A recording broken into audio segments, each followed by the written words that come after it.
મિત્રો, હું દર્શનાબેન ઠક્કરને વિનંતી કરીશ કે તેઓ મંચ ઉપર ઉપસ્થિત થાય.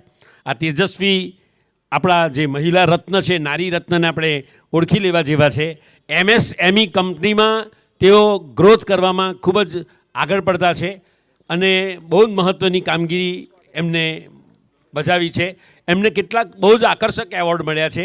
ગુજરાત વુમન લીડર્સ એવોર્ડ, તાળીઓના ગડગડાટથી બધાઓ, CMO એરિયામાં એમણે પ્રાપ્ત કર્યો છે. પછી ઇન્ફ્લુએન્શિયલ વુમન લીડરશિપ 2022 એમાં ઇનસાઇડ સક્સેસ, એમાં પણ એમને એવોર્ડ મળ્યો છે. આ બધા શબ્દોમાં ગણને સમજ નહીં પડે, પણ ખાસ યાદ રાખજો કે આ બહુ તેજસ્વી એવોર્ડ છે.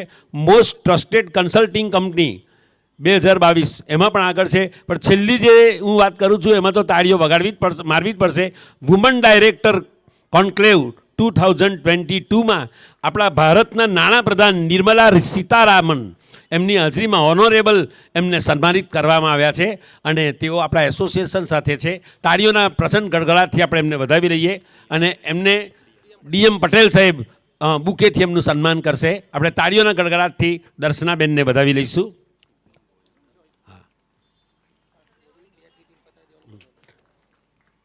મિત્રો, દર્શનાબેનને આપણે તાળીઓના ગડગડાટથી વધાવ્યા પછી આજના છેલ્લા જે સન્માન માટે